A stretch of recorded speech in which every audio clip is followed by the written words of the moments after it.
This video begins with a brief overview of health history taking, followed by anatomy of the skin and its appendages, examination of the skin, examination of the hair, and examination of the nails.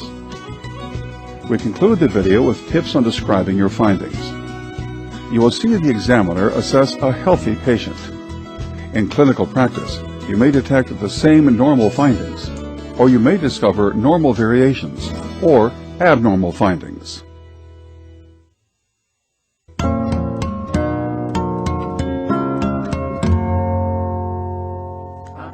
The health history interview is a conversation with a threefold purpose: to establish a trusting and supportive relationship, to gather information, and to offer information.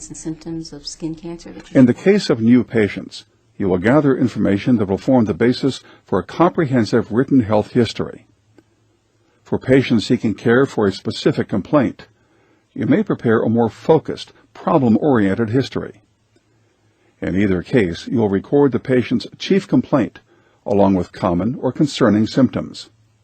Common or concerning symptoms relating to the integumentary system include hair loss, rash, moles, and changes in the nails.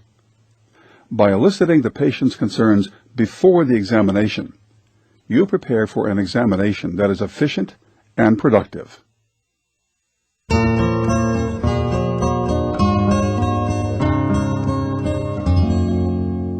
The skin is the heaviest single organ of the body.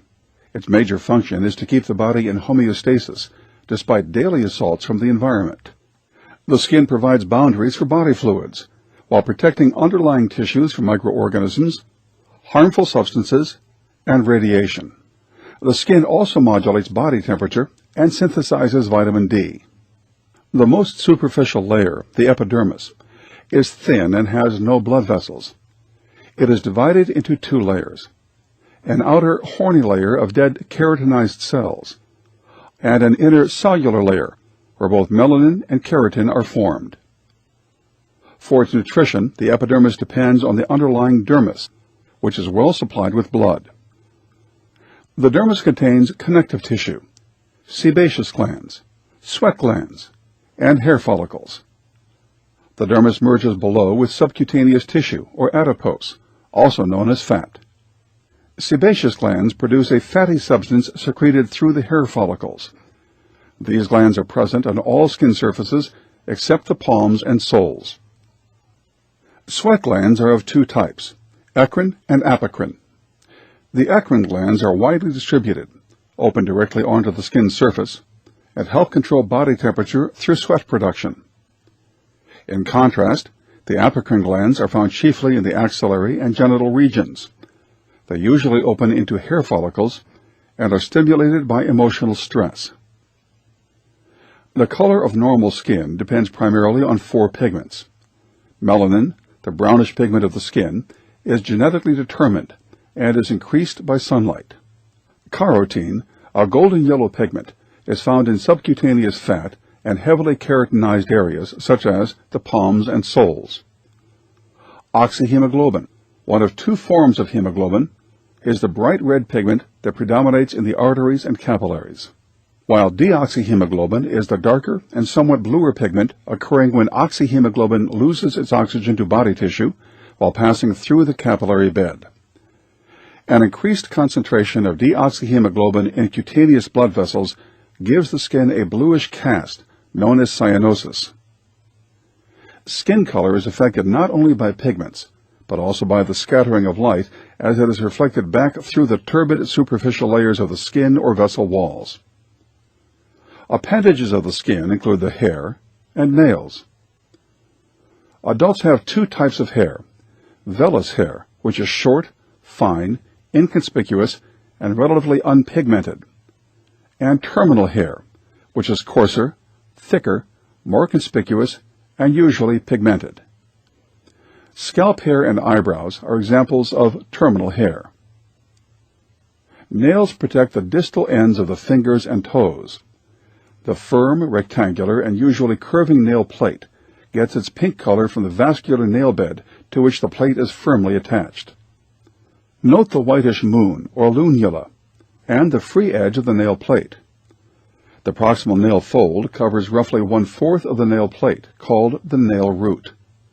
The cuticle extends from the proximal nail fold and, functioning as a seal, protects the space between the fold and the plate from external moisture. Lateral nail folds cover the sides of the nail plate. Note that the angle between the proximal nail fold and the nail plate is normally less than 180 degrees.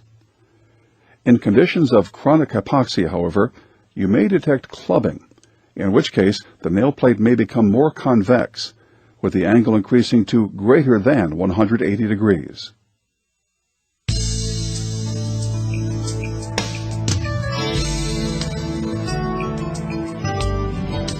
Inspect and palpate the skin, noting its color, moisture, temperature, texture, mobility and turgor, and any lesions. A patient may notice changes in skin color before you do. Ask if the patient has noticed any such changes, specifically increased pigmentation, most often increasing brownness, or loss of pigmentation, redness, pallor, cyanosis, or yellowing of the skin. The red color of oxyhemoglobin and the pallor resulting from a lack of it are best assessed where the horny layer of the epidermis is thinnest and causes the least scatter, at the fingertips, lips, and mucous membranes, particularly those of the mouth and palpebral conjunctiva. In dark-skinned patients, inspecting the palms and soles may also be useful. Central cyanosis, reflecting central arterial oxygen desaturation and increased deoxyhemoglobin, is best identified in the lips, oral mucosa, and tongue. By contrast, peripheral cyanosis is best identified in the nails, hands, and feet, where the bluish cast arises from increased oxygen extraction by the peripheral tissues. Look for the yellow color of jaundice in the sclera. Jaundice may also appear in the palpebral conjunctiva, lips, hard palate, undersurface of the tongue, tympanic membrane, and skin. Assess for moisture, noting characteristics such as dryness, sweating, and oiliness. When assessing for temperature, use the backs of your fingers. Carefully note the temperature of any red areas. Characteristics of texture include roughness and smoothness. To assess mobility, lift a fold of skin and note the ease with which it lifts up. To assess turgor, note the speed with which the skin returns into place. Observe any lesions of the skin, noting their characteristics. Note their anatomic location and distribution over the body. Are they generalized or localized? Do they involve exposed surfaces? Note their arrangement. Are they linear, clustered, annular, that is, in a ring, archiform, that is, in an arc, or dermatomal, meaning covering a skin band that corresponds to a sensory nerve root? Finally, note the color of the lesions. Be sure to familiarize yourself with the basic types of lesions. Review their appearances in a well-illustrated textbook of dermatology. Whenever you see a skin lesion, look it up in such a text. The type of lesions, their location, and their distribution, together with other information from the history and examination, should equip you well for this search, and in time, prepare you for arriving at specific dermatologic diagnoses. When examining nevi, apply the ABCDE method for assessing for skin cancer. Inspect for asymmetry, irregular borders, color variation or change, especially blue or black, diameter larger than 6 millimeters, and elevation.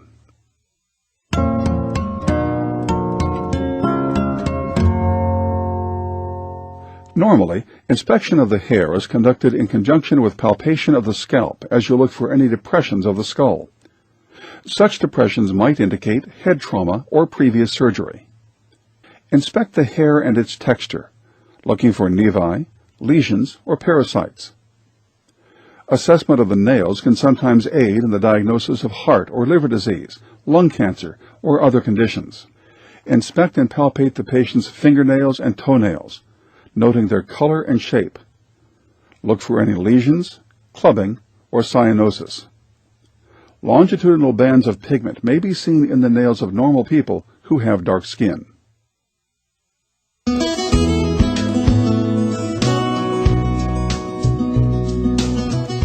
A clear, well-organized clinical record, employing language that is neutral, professional, and succinct, is one of the most important adjuncts to patient care. For a healthy patient, your write-up might include language such as color good, skin warm and moist, nails without clubbing or cyanosis, no suspicious nevi, no rash, petechiae, or ecchymosis.